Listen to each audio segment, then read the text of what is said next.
Hello বন্ধুরা, আজকের ভিডিওতে আমি ক্লাস 9-এর ভেদক ও মধ্যবিন্দু সংক্রান্ত চ্যাপ্টার। এই চ্যাপ্টারে আমি আগের যে ভিডিও সেগুলোতে এই চ্যাপ্টারে দুটো উপপাদ্য প্রমাণ করেছিলাম। প্রথম উপপাদ্য যেটা ছিল সে যে একটা ত্রিভুজের ক্ষেত্রে যে কোনো দুটো বাহুর যদি মধ্যবিন্দু আমি নিয়ে তাদেরকে যোগ করলে যে সরলরেখাংশটা পাচ্ছি সেটা প্রকৃতপক্ষে তৃতীয় বাহুর সঙ্গে সমান্তরাল এবং অর্ধেক। এটা ছিল একটা উপপাদ্যের স্টেটমেন্ট, সেটা প্রমাণ করেছিলাম। নেক্সট একটা ভিডিওতে প্রমাণ করেছিলাম যে কোনো একটা ত্রিভুজের কোনো একটি বাহুর মধ্যবিন্দু দিয়ে যদি দ্বিতীয় বাহুর সমান্তরাল করে একটা সরলরেখা টানি তাহলে সেটা তৃতীয় বাহুর কে মধ্যবিন্দুতে ছেদ করবে এবং সেটা দ্বিতীয় বাহুর সাথে সমান্তরাল এবং দ্বিতীয় বাহুর দৈর্ঘ্যের অর্ধেক হবে। তো আমরা সেই দুটো উপপাদ্যকে কাজে লাগিয়ে আমরা কষে দেখি 9 এই চ্যাপ্টারে যে প্রবলেমগুলো আছে তাদের কয়েকটা আমি সলভ করার চেষ্টা করব। এগুলো দেখো, এখানে আমি সলভ করে দিচ্ছি, মানে এটাই নয় যে কেউ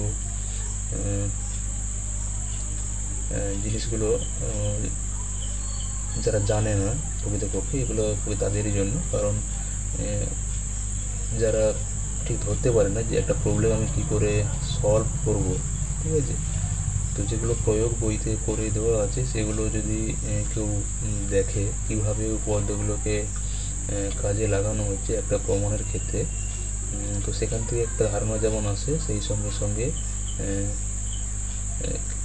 এই অঙ্কগুলো যদি আমি কিছুটা করে দিই তো সেখান থেকে তারা হয়তো কিছু আইডিয়া পাবে। কারণ হয়তো একদম যারা কিছুই নিজেদেরকে করতে পারে না, বিশেষত তাদেরই জন্য এই জিনিসগুলো, যারা পারে তাদের জন্য তারা কোনো অসুবিধা নেই, এগুলো তারা ইজিলি করতে পারবে।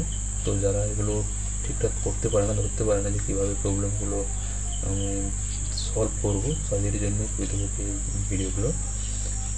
তো দেখো এই প্রবলেমটা কীভাবে সলভ করবো। এখানে কি দিয়েছে বলছে এবিসি একটা ত্রিভুজ, আর বিসি বাহুর মধ্যবিন্দু আমাকে দেওয়া আছে যে ডি, এবং ডি বিন্দু দিয়ে সিএ এবং বিএ বাহুর সমান্তরাল সরলরেখাংশ বিএ ও সিএ বাহুকে ই ও এ বিন্দুতে ছেদ করেছে। প্রমাণ করো যে E A equal to half of BC. তো এখানে আমি ছবিটা আঁকার চেষ্টা করি কি বলেছে। এখানে খুবই সহজ এই জিনিসগুলো। একটা ত্রিভুজ আমাকে বলে দেওয়া আছে এবিসি ত্রিভুজ, তো আমি আঁকছি ছবিটা। এখানে এবিসি একটা ত্রিভুজ নিচ্ছি, এ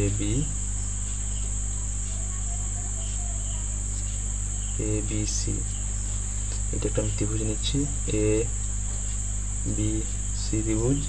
বলছে বিসি বাহুর মধ্যবিন্দু ডি দেওয়া আছে, সেই মধ্যবিন্দু আমি ধরে নিলাম এটা হচ্ছে ডি। বলছে কি ডি বিন্দু দিয়ে সি এ এবং বি এ বাহুর সমান্তরাল সরলরেখাংশ। তো সি এ বাহুর আমি সমান্তরাল ডি বিন্দু দিয়ে সি এ এবং বি এ বাহুর সমান্তরাল সরলরেখাংশ বি এ এবং সি এ কে কি বলেছে, বি এ এবং সি এ বাহুকে ই ও এফ বিন্দুতে ছেদ করেছে। অর্থাৎ ডি বিন্দু দিয়ে আমি সি এর সমান্তরাল টানছি, তো এটাকে আমি যদি এইভাবে টানি সমান্তরাল করে এইখানে ছেদ করেছে। আবার ডি বিন্দু দিয়ে বি এ বাহুর সমান্তরাল সরলরেখা যদি টানি সি এ বাহুকে এফ বিন্দুতে ছেদ করেছে। অর্থাৎ আমি দেখি বি এ বাহুর সমান্তরাল টানছি এইরকমই। অর্থাৎ এখানে বলছে এটা ই বিন্দু, এটা হচ্ছে এফ বিন্দু, ঠিক আছে। তাহলে বলছে আমি যদি এখানে ই এবং এফ এই দুটো বিন্দু যদি যোগ করে দিই তাহলে প্রকৃতপক্ষে ইএফটা বলছে হাফ অফ বিসি, এটা আমাকে দেখাতে হবে। তো এটা কীভাবে করবো দেখো। তো তাহলে প্রদত্ত এবিসি ত্রিভুজের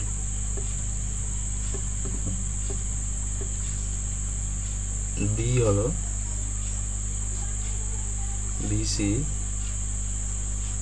বাহুর মধ্যবিন্দু এবং ডি ই সমান্তরাল সিএ ও ডিএফ সমান্তরাল ডিএ।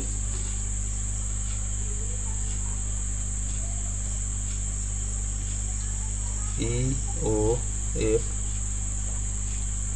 যুক্ত করিলাম।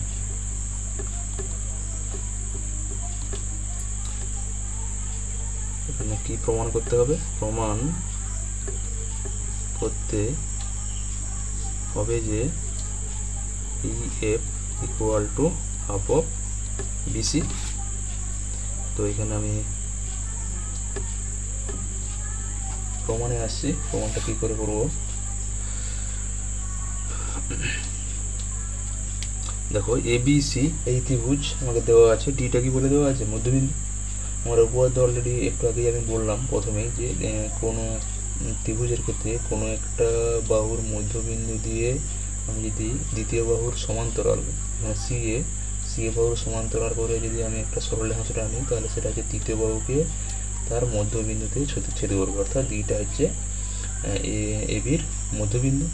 একই রকমভাবে এখানে দেখো যদি আমি ডি বিন্দু দিয়ে বি এর সমান্তরাল সরলরেখা টানি, তাহলে সেটা হচ্ছে সি বাহুকে মধ্যবিন্দুতে ছেদ করবে। এই সরলরেখাংশটা সেটা হচ্ছে এফ বিন্দু, অর্থাৎ এফটা হচ্ছে এসির মধ্যবিন্দু, এইটা হচ্ছে বি এর মধ্যবিন্দু।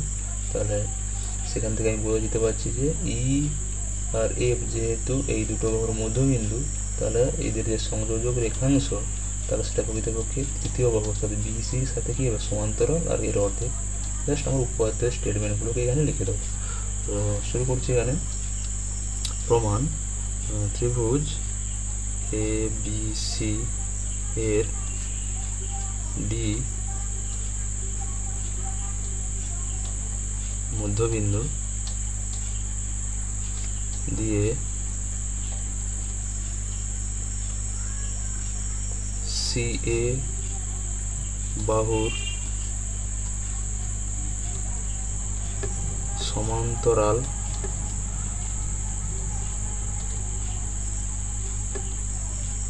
সরল রেখাংশ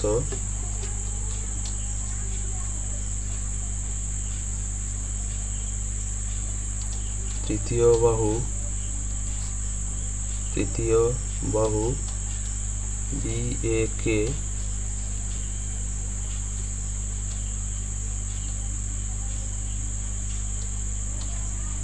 ই বিন্দুতে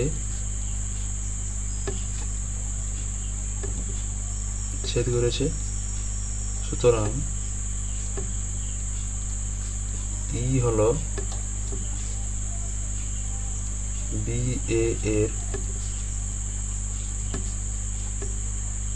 মধ্যবিন্দু। একইভাবে আমরা উল্টোটা ধরছি যে ত্রিভুজ এ বি সি এর ডি আচ্ছা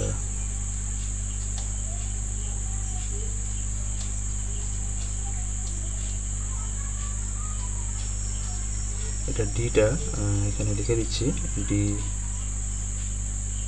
ব্র্যাকেটে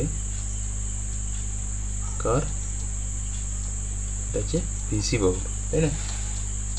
তাহলে একইভাবে ডি বিন্দু দিয়ে বি এ বাহুর সমান্তরাল সরলরেখাংশ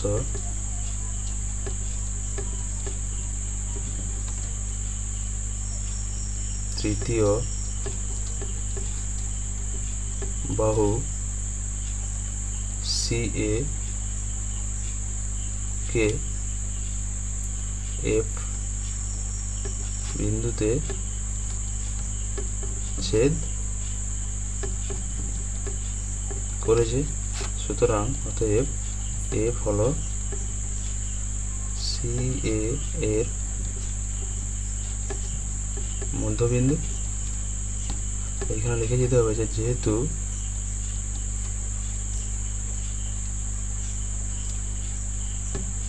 কোনো ত্রিভুজের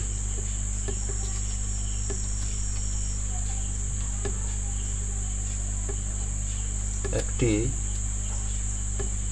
বাহুর মধ্য বিন্দু দিয়ে অঙ্কিত দ্বিতীয় বাহুর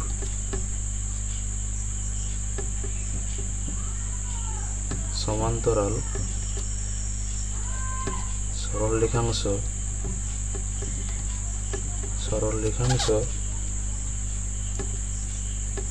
তৃতীয় বাহুকে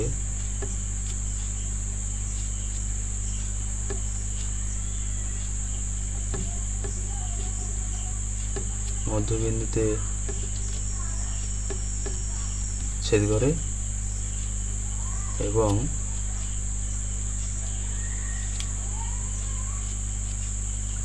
উক্ত সরলরেখাংশের দৈর্ঘ্য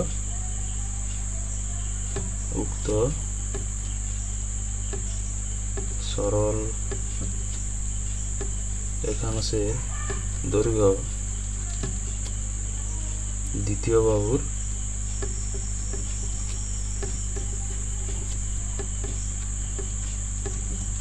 অর্ধেক। একটু লেখার সময় একটু এটা অফ সাইড হয়েছিল, দেখে নাও এটা ঠিক লিখেছি এখানটায়। নেক্সট পেয়ে যাচ্ছি। বোঝা গেল তাহলে এই উপপাদ্যটাকে আমি কাজে লাগিয়েছি দুটো ক্ষেত্রে, ই মধ্যবিন্দু আর এম মধ্যবিন্দু এটা দেখানোর ক্ষেত্রে, যথাক্রমে বি এবং সি বাহুর ক্ষেত্রে। ঠিক আছে, তো এরপর নেক্সট পেজে আসি। এরপরে তাহলে কী করবো এখানে,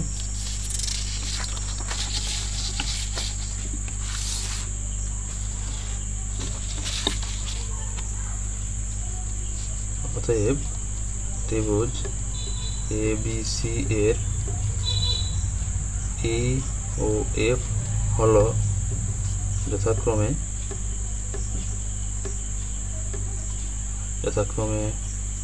BA ও CA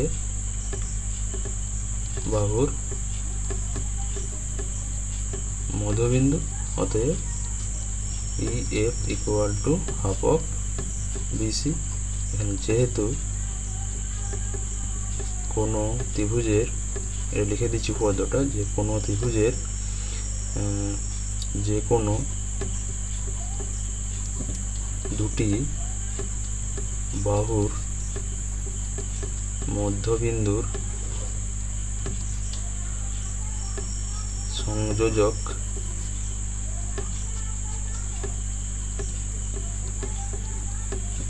সরল রেখাংশ তৃতীয় বাহুর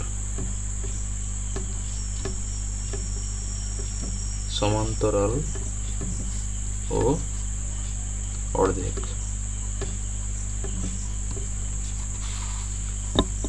দেখো এখান থেকে দেখা যাচ্ছে, যে স্টেটমেন্টটা আমি কাজে লাগিয়েছি এখানটাতে, সদিশ প্রমাণিত।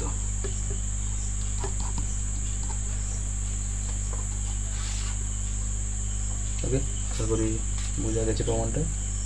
দুটো কেস, এটা আমি প্রমাণ করতে গেলাম, এটা দেখিয়েছি এখানে। ইটা প্রথমে দেখিয়েছি এবি বাহুর মধ্যবিন্দু, আর এফটা দেখিয়েছি এসি বাহুর মধ্যবিন্দু। এটা একটা উপপাদ্য আমরা প্রয়োগ করেছি দুটোর ক্ষেত্রে মধ্যবিন্দু দেখাতে গিয়ে। আর একটা প্রমাণ করলাম এখানে কি, যে ই আর এফ যেহেতু পেয়ে গেছে এটা মধ্যবিন্দু, তাহলে সেটা কী হবে, আরেকটা উপপাদ্য কাজে লাগাচ্ছি। প্রথম উপপাদ্য 20 যেটা ছিল, যেহেতু মধ্যবিন্দু, তাহলে ইএফটা হচ্ছে বিসির সমান্তরাল এবং বিসির দৈর্ঘ্যের অর্ধেক। সেটা আমাকে প্রমাণ করতে বলছিলাম। তো প্রমাণটা আশা করি বোঝা গেছে। দেখে নাও আরেকবার, যদি কথা লিখতে এখানে অসুবিধা হয়, আমি তো খেয়াল করিনি,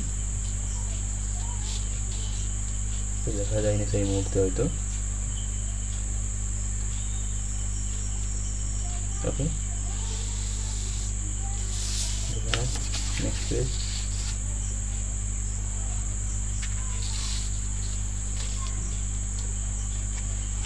যদি এরপরেও কোথাও কারোর কোনো ডাউট থাকে অবশ্যই কমেন্ট সেকশনে জানাবে, সেই ডাউটটা সলভ করতে চেষ্টা করবো। ওকে, থ্যাংক ইউ।